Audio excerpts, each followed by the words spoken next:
Alright, what's going on guys, and welcome to the video. So we're going to be looking at my 3-mark game in the AMX ELC, and we happen to be on Sand River, not my favorite, but I couldn't wait to finally get this 3-mark, guys. When I finally got it, I was very excited because it took me a few more battles than I thought it was going to.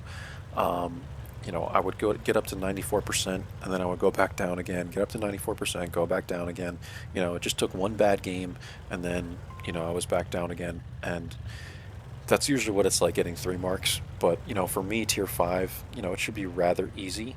Other tiers, it might take me a few hundred battles, but it took me like 146, I believe, in this thing. So anyway, guys, we're on Sand River, and on Sand River, I'm always coming to the south. Doesn't really matter what the team lineup looks like. Doesn't really matter, what tier it is and stuff like that. And doesn't even really matter exactly what tank I'm in, as long as it's a light tank. Any light tank, I'm coming to the south, guys. So here we are. We're popping up on this hill here, and Sand River is one of those maps, and we're taking shots at the VK here. Sand River is just one of those maps that's so wide open that you really can't passive scout it per se. So the way you do this, guys, is you kind of just use your view range. And I have a lot of videos on this, but you use your view range, you poke up, you spot people, and you use your mobility to get here quick, so that people, if they do decide to press you, all your teammates, back here are going to have shots. So that's why you saw me, spamming the F7 key. I think I hit it twice as I was coming over here to let people know, like, yo, come over here and help me, because I'm going to spot people. So, we want to win the South. So, really, that's all that's going on here, guys. I mean, we're just kind of briefly spotting people. There's nothing more really going on. We're just staying safe using this ridge line, and I'll even go 2 times so you can kind of see what happens here. I do get pressed by a couple of these guys, and this is why I really emphasize to kind of use these ridges to stay safe, and while I was also saying that you have people here to support you. If you don't, then you need to get the heck out of here. But if you have people back here supporting you, you could use this little spot right here in the K3-ish area. So here comes the Hellcat. He's YOLOing me, and he gets tracked. And now what happens is I'm trying to get to the side of him, but I have my teammates back here supporting me. So I come to the other side of him, and now the DS is going to YOLO me. So put one shot into him. I'm going to get safe behind the Hellcat. My teammates, again, are assisting me here, and we only lost half our HP, guys, and there's 2 people dead. We're at almost 1,000 spawning damage and 650 damage already. And that's how you play this, guys. Just make sure you have teammates here behind you that are going to assist you. If you don't, if no one comes this way, there's no point in going any further than, like, right here.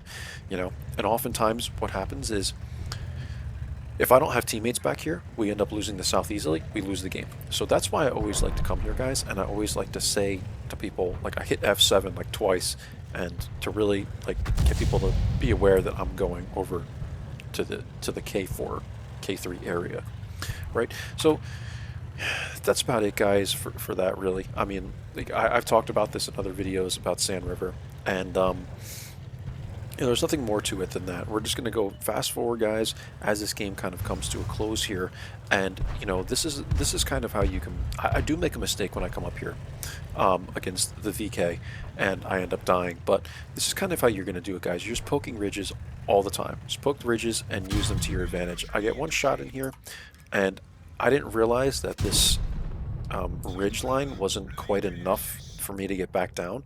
So I came a little too far, and the VK ended up cleaning me up. So we got one shot into him, and we couldn't get away, guys. And that's really it. I mean, 760 damage, 1600 spotting, and I was going back and forth a lot between people, and I told the Skoda, go get this guy over here, because he's alone. But the Skoda was playing his own game. That's fine, it is what it is. We ended up winning this one, guys. I'll just go ahead. It'll probably make you really dizzy. So we're just going to fast forward, right through this really, really fast, so you guys can kind of just see how it ends. Skoda kind of takes my spot in, scouting everybody, and that is pretty much the game, guys. He gets a shot here, comes down, and that's it. So hopefully I didn't make you dizzy with the 16 times there or whatever it was, but not much else to see, guys, really. I mean, we closed this game out fairly quickly, and that's it. So we're going to go and take a look at the end plates. Here we go. And this is, I was really surprised, guys, when I three marked this thing in this battle, given that it was only like a little over 2,000 combined, or so I thought. But as it turns out, we did 2,296 spotting damage and 760 damage. So I believe we had like even one blind shot or something there. Um, but we had blind assist damage, and so this ended up being pretty much a 3,000 combined game, and that's fantastic, guys. So we got this, believe this is patrol duty. Here's the stats, guys. 760 total damage, 2,296 caused with your assistance. And, that's pretty much it, guys. 802 experience. And that's why I thought, I'm surprised I three marked it. Usually I'd have a little more experience in this and stuff. But, we were fairly close. It was like 94.5% before this game. So, I think we got just enough to luckily get the three mark.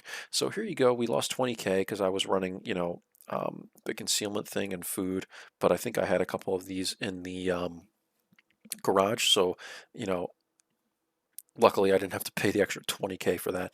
And we were averaging a 60% win rate in this thing, guys, over here. And it took us 146 battles to get the three mark. We're averaging 606 damage. And I don't know if I'll play this thing again, but the concealment on this thing is crazy. Like when I got this little perk here, whatever you call it, I had 97% over here, but this kind of just negates that and gives you 100% on both. And 41% concealment rating, guys, is insane. I mean, for reference, my ELC even 90 has a 45.5% concealment rating, and it's the best in the game. So, I mean, 41.4%, guys, you're basically playing this thing. I mean, it is an ELC all the same. It's that you play them exactly the same, really. So, and I'm an expert at the even 90, but I mean, they play exactly the same. They're passive scouts, and that's why it was so difficult for me to get three mark in this thing, guys, because this tank, the way I have it set up, like I run concealment and situational awareness over here. I don't have snapshot or anything that's really going to improve my aiming or reload time and all that stuff. So it's very awkward to try and get the three mark. You even using like half of that towards damage, you need to be like basically um, I want to say three-quarters of that needs to come from spotting damage. And I was just getting Ensk like over and over again, and it was really pissing me off. And just these crappy maps, guys, where I couldn't do any spotting damage. But thankfully, we finally got it. So nothing really more to say about this one, guys. I do run turbo on the ELC, and I run, the optics and the binax for the view range, of course. And that's it, guys. So we finally three marked this thing, 146 battles. And I hope you enjoyed this game on Sand River, and I will see you for the next one. Bye-bye.